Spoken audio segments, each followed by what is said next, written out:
Everyone, একদিন just ট্রেনের একটুখানি আপডেট দিয়েছিলাম তোমাদের সাথে, বাদ বাকি আর কিছু শেয়ার করা হয়নি।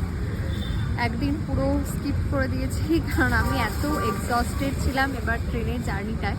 নট বিকজ এটা সোলো জার্নি ছিল, বিকজ আমার সিট, কারণ আমি এখন ইদানিংকালে যখনই বুক করছি ট্রেনের টিকিট, সে একা থাকি বা মানে আমি মা ট্রাভেল করছি, আমি মা বাবা ট্রাভেল করছি, মানে ম্যাক্সিমামই আমাদের মিডিল আর আপার এই সিটগুলোই দেওয়া হয়।